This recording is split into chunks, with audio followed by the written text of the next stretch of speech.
This is the Late Round Podcast with your host, JJ Zacharisa.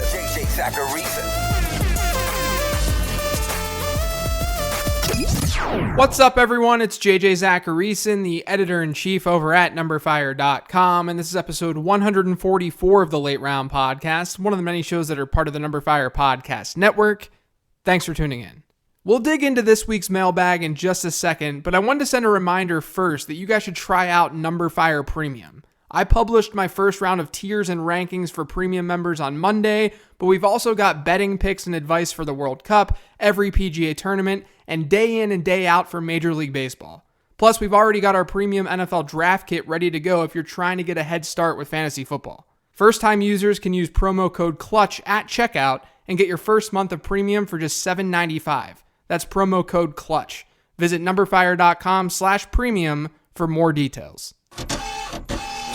The first question in this week's mailbag says, "Hey JJ, I have a 10-team league that drafts in person every year because we're all good friends. We usually group up in alternating cities with different guys playing host. It's a fantastic weekend every year and we love it. Because it's an in-person draft, we typically have to draft earlier than we would like just due to schedules. Because of this, we have an interesting summer rule. We draft 18 rounds and then require a roster cut down to 16 the week before week 1, simulating the NFL roster cuts. Because of this, I haven't drafted a kicker or a defense in several years. That gives me 2 more spots to hold lottery ticket players during the summer. Then, before week 1, I just drop 4 guys and add a defense and a kicker and make a lineup, streaming those positions the rest of the year. All that run-up is to ask this. There are, on average, 16.5 quarterbacks drafted each year in the league. I'm more than okay with playing the 17th ranked quarterback week 1. What do you think of not drafting a quarterback in this scenario? Waiting until the roster cut downs to add the best available quarterback, presumably someone in the 17 to 20 range, and then streaming the rest of the year. Obviously, this could lead to some tricky weeks on the waiver wire since I'm juggling 3 positions, but at the same time, I think it would be rare to be swapping out all 3 in any given week. Typically, you can find at least a kicker to hold on to for a few weeks at a time, or a quarterback or defense with a favorable schedule run. I think in my scenario, it could be a potential edge, but perhaps there are pitfalls that I'm undervaluing or overlooking. Thanks, keep up the great work, Wes." I think this strategy is one that you can implement in any league that's drafting early. And in the leagues that force you to draft those positions, you can do so knowing that you're going to drop those players for dart throw players while the preseason is going on. So draft your quarterback, kicker, and defense, and if you're looking to stream those positions, you just drop them and pick up a running back and wide receiver for those roster spots leading up to week 1. Pick up those dart throws and hope that they hit in the preseason. This is all to say that yes, this is 100% viable. And you also make a great point in this email as well when you say that there will be stretches where you're not having to pick up a defense or a kicker or a quarterback during the season. Too often, people are turned off by streaming because they assume you're playing a completely different player in those 3 slots each week. That doesn't have to be the case, especially if you end up getting a player who's just a weekly plug-and-play guy. And that happens more often than most realize. This next question is from Twitter from @JMichaelFFB. At running back, regarding rookies, how important is where a team selected them in the draft for you? Many aren't sold on Ronald Jones, but the Bucs made him the 38th pick in the draft. Similarly, the Patriots uncharacteristically took Michel in the 1st, but there's still lots of committee talk surrounding Patriot running backs. Yeah, I've talked about this topic on my podcast before, and I think that it's very important. You've got to follow team actions and see what they're doing in the draft and in free agency. So seeing where they pick players in the draft and how they spend money in free agency is a big deal. It at least can help show us what a team is trying to do at some level. And with draft picks, we know that players drafted earlier are going to get more immediate opportunity than those drafted late. But also, we can look at this from a scouting perspective too. Teams have scouting departments that are helping make decisions as to who's good and who isn't.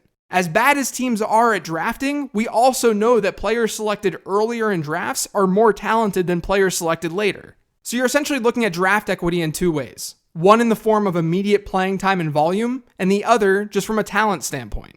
And this is why draft equity is part of my prospect model. Now, of course, there will be instances where players bust or teams don't deploy their assets as much as we anticipated. You still have to take things on a case-by-case basis. Like Ronald Jones was drafted ahead of Darius Geis, but that doesn't mean that he's going to automatically see more volume than Geis will here in year 1. It does tell me, though, that the Bucs like Jones and that they're going to utilize him in some way and that Jones may be pretty talented. But I think a lot of times when people ask questions like this, they're going at it from the wrong direction. I'm not saying that you're doing this here, Jeremy. I just think that a lot of times fantasy owners want some sort of blanket way to analyze players when that just doesn't and can't exist. Looking at draft equity is just one of the many inputs that we should be analyzing when forecasting player production. It's important, it's something, but it's not everything.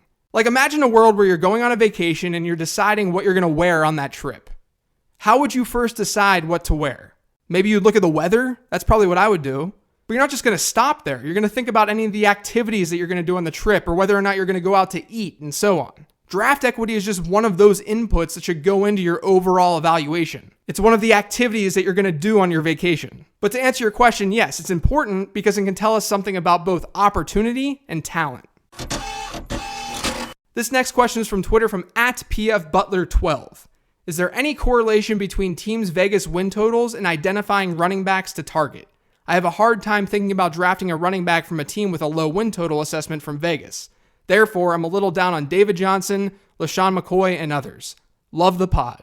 Yeah, so I think this falls in the same category of this obviously just being another input to a player's forecast. Like, think about it this way. Are all players on bad teams worthless in fantasy football? Of course not. But is there a connection between how good a team is and how strong their running backs will be? Yes. Good teams have positive game scripts and score more points. They'll see more volume and points.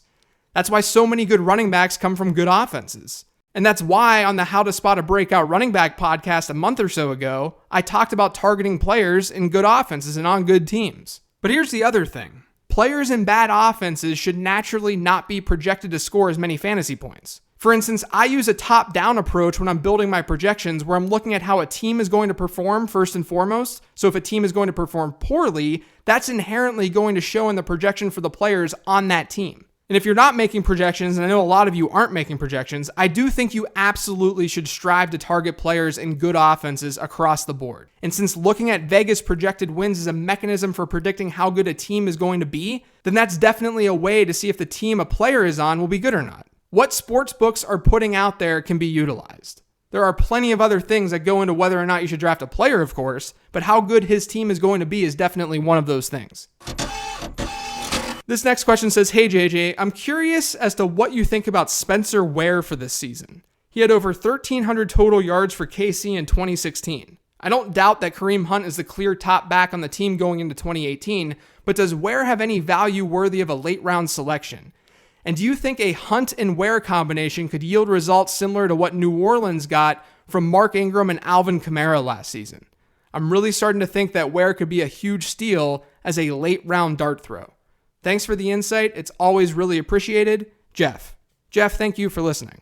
So I think I should start things off here by saying that we should most definitely not expect any sort of Mark Ingram, Alvin Kamara performance from a team ever. What those two did last year was not something easily repeatable at all, not in any way. And the Chiefs are not built like the Saints are built. With that being said, my feelings about Ware are similar to how I feel about a lot of secondary backs on teams. He'll get some volume because that's how NFL teams roll these days. They split backfields up. But I do think right now that Ware does more harm to Kareem Hunt than he does good for himself. Meaning, I don't think Spencer Ware is going to have standalone predictable value in fantasy football today, right now. He only will if something were to happen to Kareem Hunt. And that's fine if there's upside in that form, but like I talked through in the Breakout Running Back podcast, I target backs in more ambiguous situations who don't need injuries to take the lead job. If the injury is an added bonus, that's perfect. That's great. Like, let's take Corey Clement as an example. I think he has some standalone PPR value in fantasy football this year, and he's in a great offense with a great offensive line. He can be a fill-in player if you're thin at running back. But there's also the upside that he sees more work than we anticipate since Jay Ajayi isn't as locked into his role as a lot of elite running backs are. And then we also have the Clement upside if something were to happen to Jay Ajayi, if there's an injury. For Ware, we kind of know Kareem Hunt is going to be extremely involved. It's not necessarily as up in the air as it is with Jay Ajayi. So I'm less inclined to take someone like Spencer Ware. I do think it's a little bit different though in a best ball league, because there are definitely scenarios where Spencer Ware could see spiked weeks even without a Kareem Hunt injury. The difference in a best ball league is you don't have to predict when those weeks are going to happen. And then on top of it all, he's got the upside if Kareem Hunt does go down. So that's how I generally handle the running back position. I'd go back and listen to the breakout running back pod though from last month, which is episode 135, if you want some more information on the types of running back that I like to target late.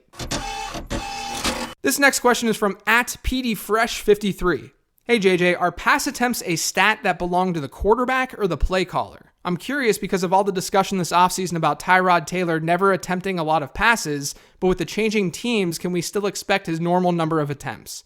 Thanks. So I think it's a combination of a lot of things. Some play callers are pass heavier than others. That's definitely true, but that also depends on the type of personnel that team has. But what's just as important as all of this, if not more important, is game script. If a team is trailing all the time, it doesn't matter who's under center or what the play caller wants to do.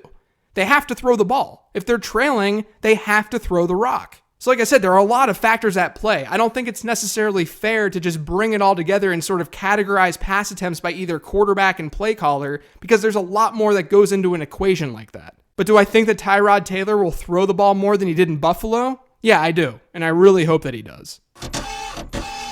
This next question is from Twitter from @EggersK. What are the differences and similarities in draft strategy between the single starter positions, like quarterback and tight end? As tight ends are less predictable with less parity than quarterbacks, does it make more sense to take them comparatively earlier than quarterbacks? So first off, years ago on my other podcast, Living the Stream, my co-host Denny Carter and I dubbed these positions onesie positions. So if I refer to them as onesie positions, now you know what the hell that means. But yes, this is exactly right, or at least I think this is right. Quarterback is predictable each week in that we know there's a pool of 32 starters in the league and roughly 20 to 25 of them have a realistic shot at being a top 5 passer in that given week. We know what that overall pool of players looks like, so we're never shocked if someone like Andy Dalton ends up having a big week. He, like every other passer in the league, is going to throw the ball 30 plus times in a game. If he finishes as a QB1, nobody even blinks. Tight end isn't that predictable, and then it's a lot harder to foresee a random tight end going off in a given week. The only reason we see random names at the top of the weekly scoring leaderboards at the position all the time is because the position is a dumpster fire. But someone like Travis Kelce or Rob Gronkowski will provide consistency at an inconsistent position. And that, I think, is the biggest reason that you should get them early. I'm not saying get them early, but that's one of the reasons that I think goes overlooked as to why you should get them early. It shouldn't be some value over replacement level formula that doesn't consider where replacement level tight ends are actually being drafted, or that you can stream the tight end position. You've got to think about opportunity cost, of course, but I'm much more okay with an early tight end pick than I am an early quarterback pick. This last question is from @FantasyChemist. What is your process for grouping guys in tiers? Do you have an objective or statistical approach versus subjectively grouping based on guys you like similarly? Yeah, so there are a few ways that you can go about it. The first is taking a list of projections and then grouping by that end total projection for each player. So if Le'Veon Bell, Ezekiel Elliott, Todd Gurley, and David Johnson are all within 10 points of one another from a projection standpoint, and there's a drop-off, let's say, to Alvin Kamara and Saquon Barkley, then those 4 running backs should be in their own tier.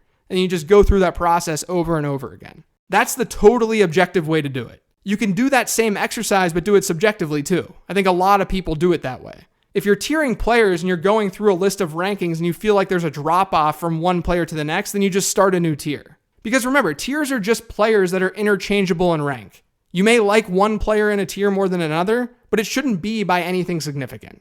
The way I like to tier players, though, is also by how they accumulate points.